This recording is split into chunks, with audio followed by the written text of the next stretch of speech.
I'm sure it was vital and earth-shaking too. Maybe it'll come to me, maybe it won't. I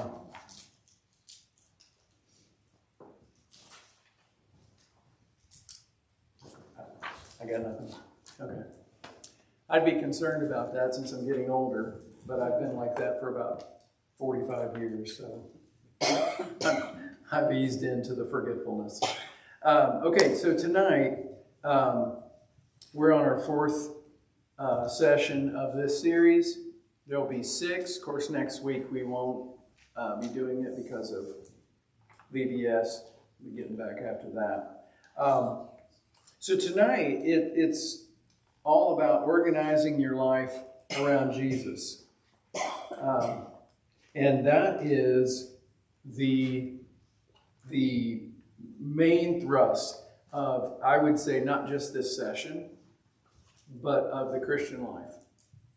Organizing your life around Jesus. If you can get that right, pretty much everything else falls into place. If you can't get that right, nothing falls into place. The big idea for tonight is that discipleship isn't about adding more to your life. It's about about reorganizing your life around what matters the most, which is Jesus' mission. It's not about adding more to your life. So that would take the place of the person that thinks, okay, I got my paper ready. Tell me what I need to do to follow Jesus. I'm going to make a list. It's not about that. It's about reorganizing your life around what matters most, which is Jesus' mission. We're going to see how Peter did that tonight. We're going to talk about some obstacles that keep us from doing that and consider 4 ways to make that happen in our own life. Okay, so before we see our video, how many of you have ever gone through a change in career? Okay, a number of you. Okay, what was the change process like?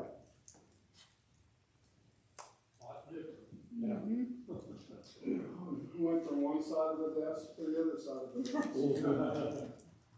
I went from climbing poles to working in an office. Okay. It was good. It was good. Okay. Anybody ever go through one they didn't want to, they just had to? No. That was it? No. Oh, okay. That was a good part. That was the good part. Okay. Termite? I had one where I was very comfortable, and the plant closed down, so I had to go to another one.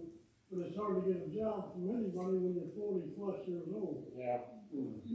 What is the same I thing? ended up in the post office, which I was lucky. Yeah. Went from a coal miner to an office worker. That was a big change. Okay. All right. So a lot of you have that experience of having gone through that.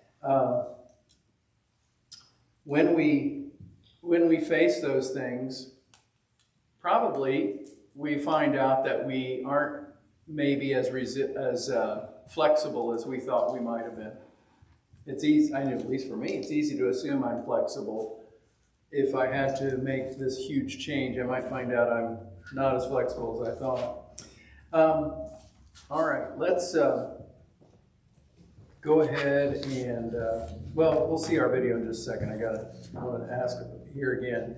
We've been talking about some things that we're trying to do, praying for specific people, blocking out time for God to be able to interrupt or to break in and do different things. I would encourage you to keep doing those things, to keep after those things, to keep letting that be a possibility and a new thing in your life, so that you can get more into what God is wanting to do in your life. Now, in the materials, I don't know if it was on one of the, I don't know if it's on the book. I can't remember. It's not on the book. I forget where I saw it. Maybe the first lesson, that's what it was. He talks about a caterpillar. Okay. When you see a caterpillar, barring a bird or some animal ending its life prematurely, you see a caterpillar, what do you know for sure is going to happen for it to achieve its purpose? We'll turn into a butterfly. It's going to change. It's going to change basically everything, right? So when we see it's easy to see the caterpillar, and we say, okay, well, I see what its life is like. It's easy to see the butterfly and say, wow, that's a big improvement. But in a way, to get from the caterpillar to that, it's almost like it has to go through a death. I mean, it doesn't really, but it kind of probably feels like it. It goes to sleep. It goes in this cocoon, and it comes out different. And God wants us to be people that can be changed. God is not like Billy Joel. He doesn't say, don't go changing to try and please me. He wants you to change. He wants to help you change. He wants to direct that change. He loves you like you are, but he loves you enough not to leave you like you are. And if we really believe that, then we believe that it's true in our life and not just everybody else.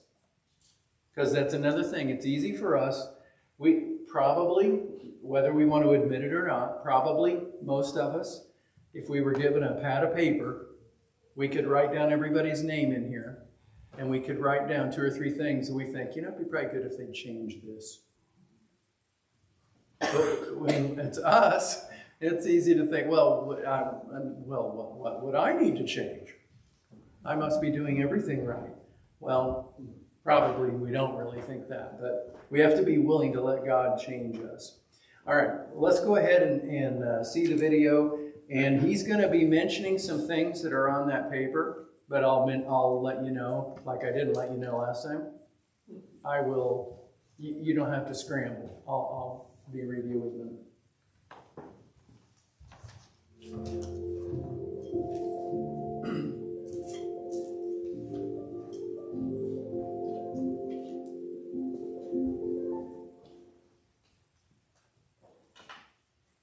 Welcome back to the 4th session of Become. Today we're asking a clarifying question. If Jesus' top priority is making disciples, how do we organize our lives around that? Mark wastes no time in his gospel account. No birth story, no genealogy, just the announcement that God is doing something new in Jesus. John the Baptist prepares the way. Jesus is baptized, tested, and then steps onto the stage with a plan that starts not in a palace, but on a shore. Jesus calls Simon Peter and Andrew, and Mark writes, at once they left their nets. That sentence is short because the decision was clear. Peter reorganized his life around Jesus' priority. For Peter, leaving nets wasn't a hobby change. It was his identity, his income, his family legacy. And yet, post-resurrection, we find him preaching, healing, and leading. And really, aside from one breakfast on the beach in John 21, there's no back to the business for Simon Peter. His yes became a new way of life. That's the posture of a reorganized life. Let's name some obstacles that keep us from aligning to Jesus' priorities. There's the super Christian myth. We act like disciple making is for super Christians, for pastors and missionaries. But the Great Commission was given to ordinary followers. No 2-tiered system in the New Testament. And then there's the programs over people myth. The programs are great, they can help, but they're not. If a program doesn't help a person follow Jesus and bring someone along, it's really just noise. And then thirdly, there are tons of distractions in our lives. Full calendars, constant notifications, and hurry, choke out relational desires. And often it's not rebellion on our part that holds us back, it's just misalignment. So let's consider these 4 moves to reorganize our lives. First, surrender a net. Name one attachment that keeps you from mission. Overcommitment, comfort, control, fear, perfectionism, whatever it is, lay it down with Peter's words, because you say so, I will. Move 2, hide your time. If you work 40 hours, offer 4 hours weekly to intentional disciple-making relationships. How about one shared meal or one walk and coffee with spiritual conversation? Maybe 2 30-minute prayer blocks or praying for people by name.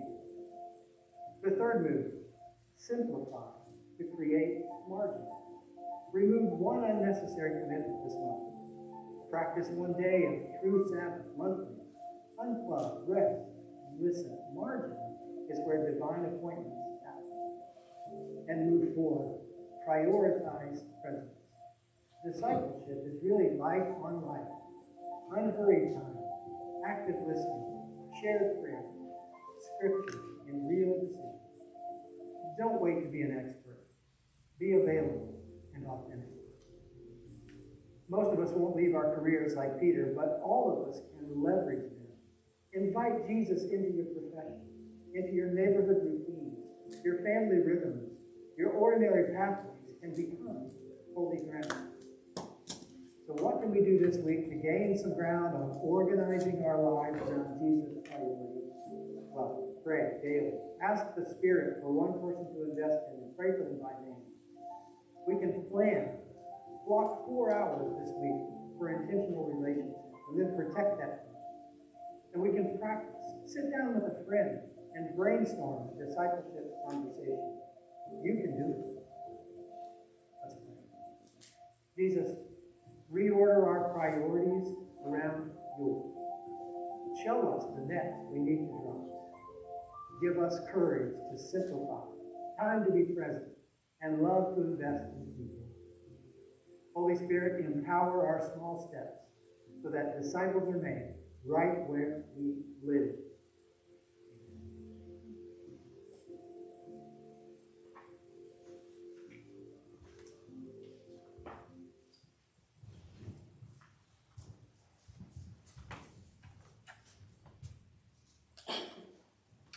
Okay.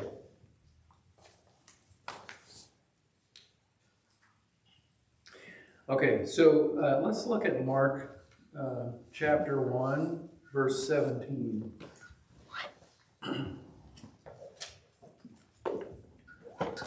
Mark 1, 17.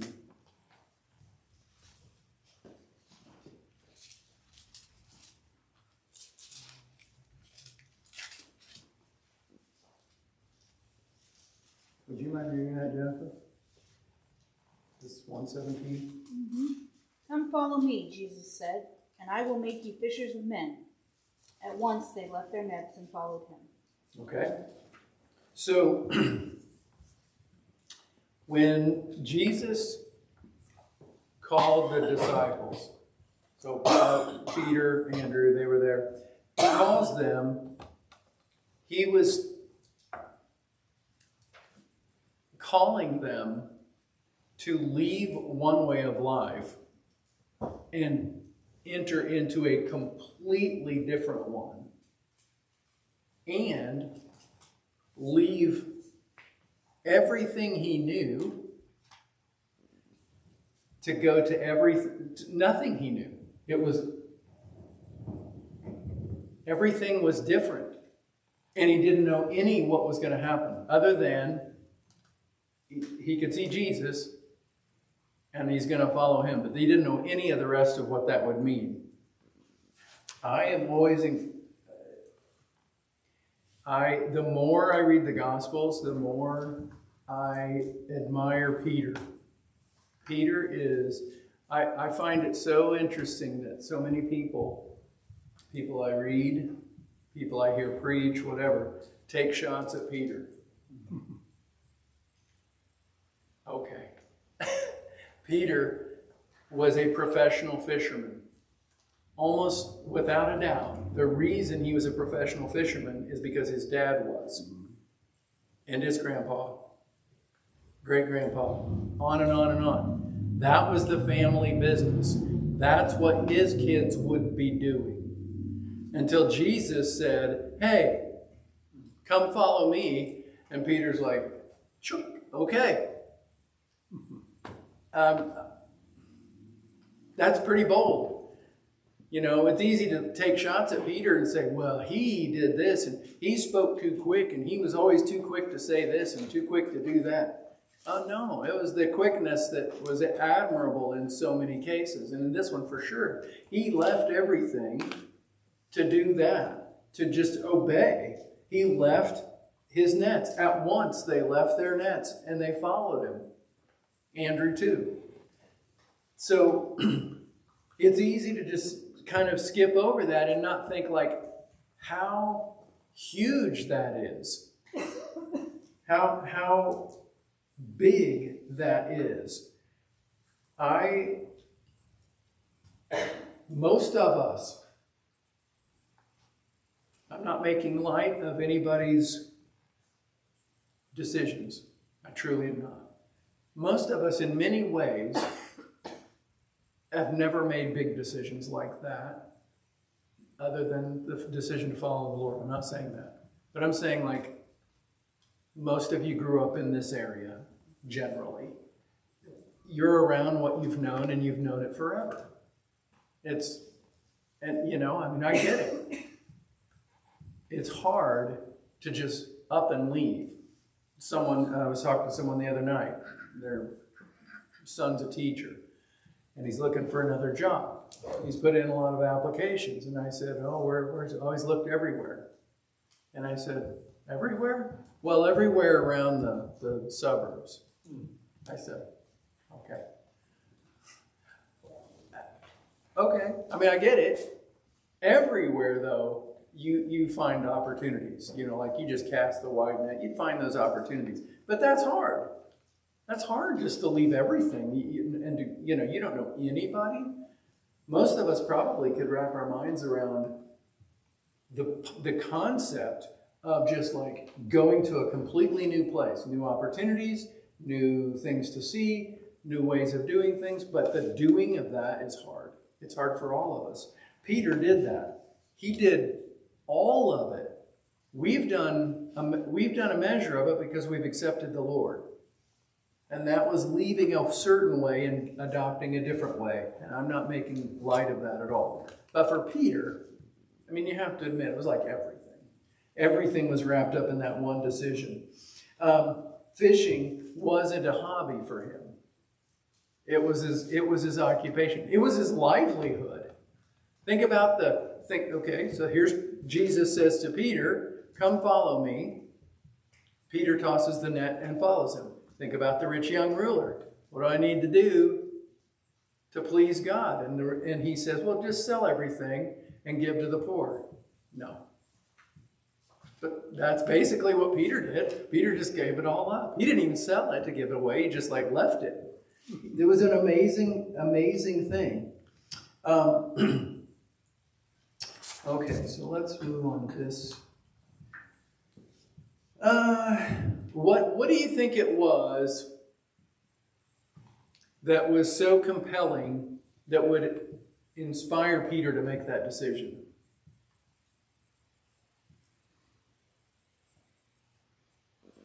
It was Jesus. Something about Jesus. The way Jesus says come follow. Okay, but if you read Mark chapter 1, I mean, that's verse 17. There's only 16 verses for Jesus to have been introducing himself to Peter. And sure, you could make the case that, well, they didn't write everything down. Sure. But yet, this is right at the beginning. So, like, it wasn't as though Jesus had proven himself to Peter. Except for one thing.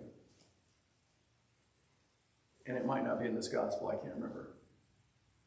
At the beginning, like on Sunday when I preached about after the resurrection, they were fishing and Jesus is on the shore. He's like, I'd try the other side. Okay. That happened once before. And that's when Peter sees Jesus for, something other than himself. And he says, Lord, go away from me, I'm an unclean man. And Jesus called him and says, no, actually, I want you to follow me. So Jesus' call for him didn't have to do with Peter being presentable. Peter didn't think he was presentable, and yet Jesus called him. His call to follow is not just for them. His call to follow him is not just for pastors or missionaries. His call is to everyone. He wants everyone. The most cantankerous person you know, Jesus wants them to follow him. Jesus wants them on his team. The meanest, most shiftless, Jesus wants them on his team. The person that's constantly in the newspaper for all the wrong reasons. Jesus wants them. Jesus is in effect saying to that person who's got the rap sheet this long, Jesus is saying to them, you know what? I could use someone like you. Because what they've got to offer is immaterial. It's what Jesus has to offer that's really going to make the difference. It's what made the difference in my life. It's what made the difference in your life. It's not what we brought to the table. It's what he does. He still calls people like that. And he doesn't call apostles anymore. Okay? That was a one-time thing. But he does call pastors, and he does call missionaries. But he also just calls regular people. It's not just pastors and missionaries that have this special call that is a order of magnitude greater than everybody else. There are clergy, pastors. There are laymen, but they aren't like this. They're just this. It's just a different call. But God has called everyone. Jesus wants everybody on his team. And when he brings you on his team, then he says, not only are you on the team, you're not just the manager. I was a manager for a baseball team once. I guarantee you it wasn't because they were thinking, well, if anybody gets hurt, he can come along and then he can help out on the team. No, that was never going to happen. I didn't have that skill. I was there because they needed that job done, but I wasn't really good enough to be on the team. Jesus is not looking for managers. Jesus is looking for people on the team, and he'll make us good enough. He's calling all of us for that. Let's see. Okay, so we need to think about and to confront the obstacles that keep us from organizing our lives around Jesus' priorities. I think we can wrap our mind around organizing our life around Jesus. A lot of people do that. But I think a lot of people that do that, they organize their lives around their view of what Jesus is or wants, rather than organizing their life around some specific things Jesus has said. For the Christian, we shouldn't ever really be flummoxed saying, I just don't know what God's will is for me. Well, how about Matthew 28? I forget the verse number. But Matthew 20, it's the Great Commission. That is God's will for you. We shouldn't wonder about that. We have to organize our life around the things that Jesus cares about. And Jesus cares, for one thing, Jesus cares about people that we honestly probably would rather not be around. And he might ask us to reach out to them and help bring them from the team they're on to Jesus' team. We have to reorganize our lives around his priority of disciple making. Sam wrote in the book, believers in our churches believe the gospel, love the church, even admire those who devote themselves fully to ministry. But when it comes to aligning our day-to-day lives with Jesus' top priority, making disciples, many of us feel more like spectators than participants. To Jesus' top priority, making disciples. Think about Jesus in the Gospels. It's easy to say, why doesn't Jesus do miracles now like happened in the Gospels? And when we say those things out loud, what we mean is turning water into wine, feeding 5,000, healing people that were sick, raising people from the dead, walking on water. Jesus did all those things. None of those were his priority. His top priority was getting people onto his team, making disciples. That's his top priority. And so even though at the beginning he gave to the apostles through the Holy Spirit, he empowered them to do some of the same things he'd been doing, it was still to get people to grasp that his biggest priority is to make disciples. I think Jesus was a lot more proud of Peter on the day that he preached on the day of Pentecost and 3,000 people were added to their number. I think that meant a lot more to Jesus than the day Peter got out of the boat and walked on the water with him. I just think that we have to understand what his priority is. I don't always, I'll be honest with you, I don't always like that that's Jesus' top priority. Is that okay to say out loud? I don't always like that. If that's Jesus' top priority, that means it has to be a bigger priority in my life. And I can wrap my mind around ignoring some people. I can wrap my mind around being selective about who I am with. I can wrap my mind around cutting people off that are not good to me. None of those things fit in with Jesus' top priority. So if I'm going to adopt his priorities, I have to reorganize my life. And I have to actively do that.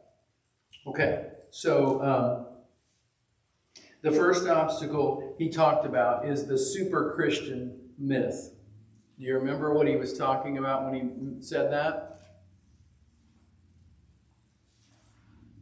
Okay, so he's talking about the idea that, well, yeah, I'm a follower of Jesus, but I'm not a pastor. I'm not an evangelist. I'm not a missionary. Those are the top tier Christians. Those are the kind that know how to go out and really reach out to people. I'm just me. That's not the way Jesus wants that to happen.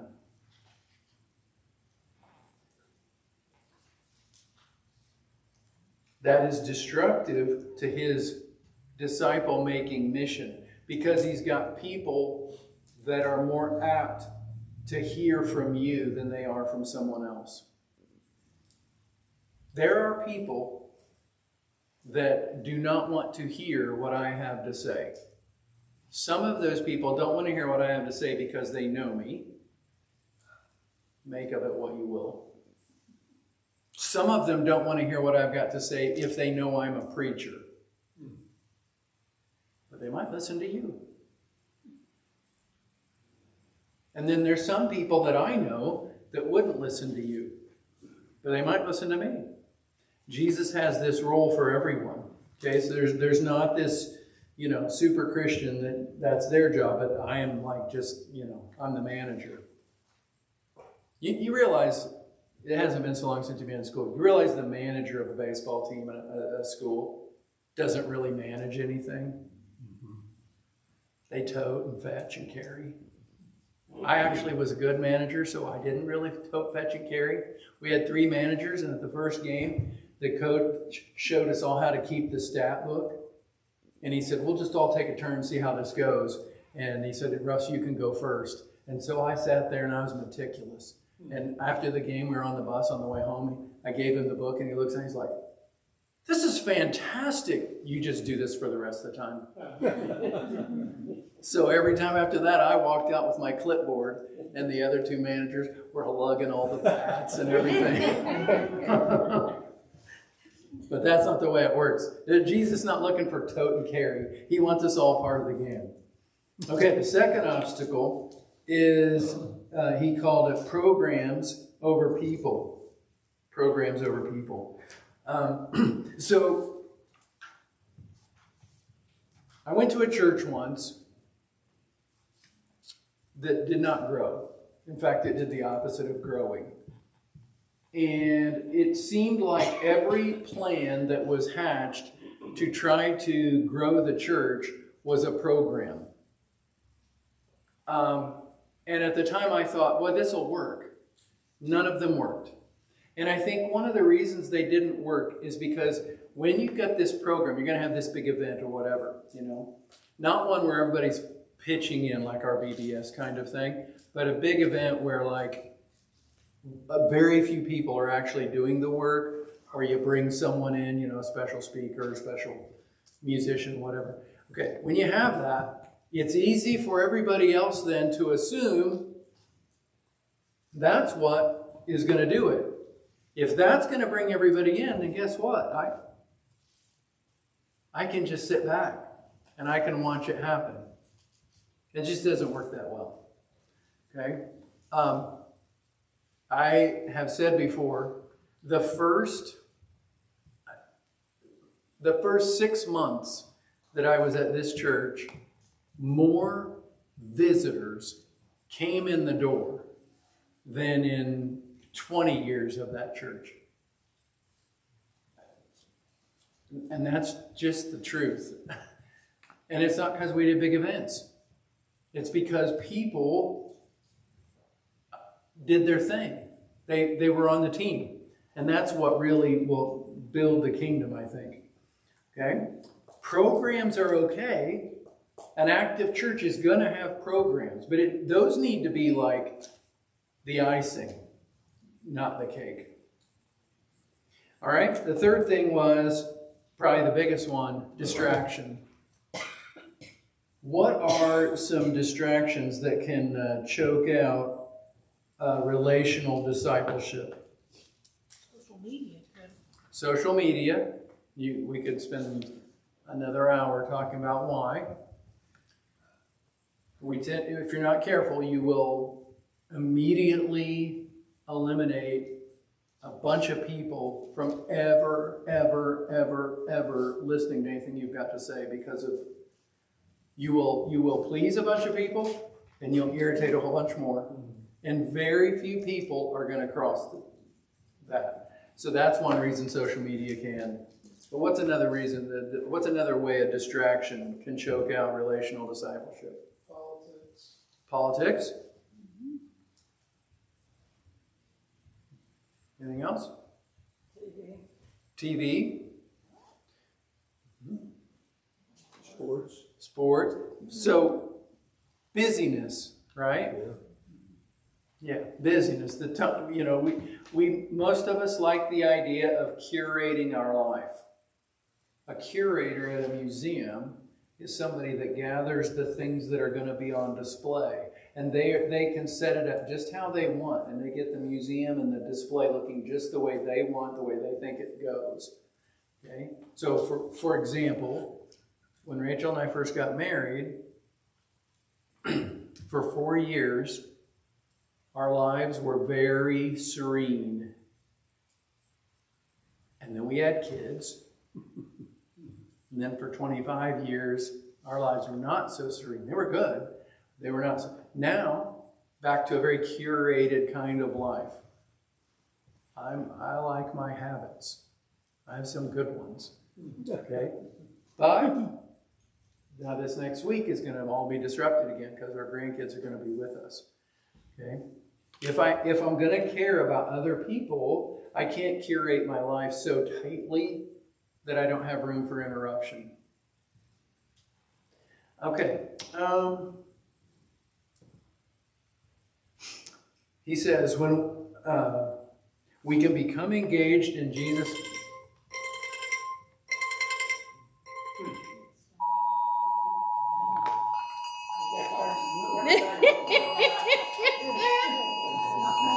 Stop. I've got mine on silent too. Okay. Does anybody say that it's heat? I know the alarm went off. The other day my alarm went off like that and it wasn't anywhere near here. I just saw a few minutes ago a map, and it's on its way to Taylorville. So should we go in the basement? Okay, let's look here. Hang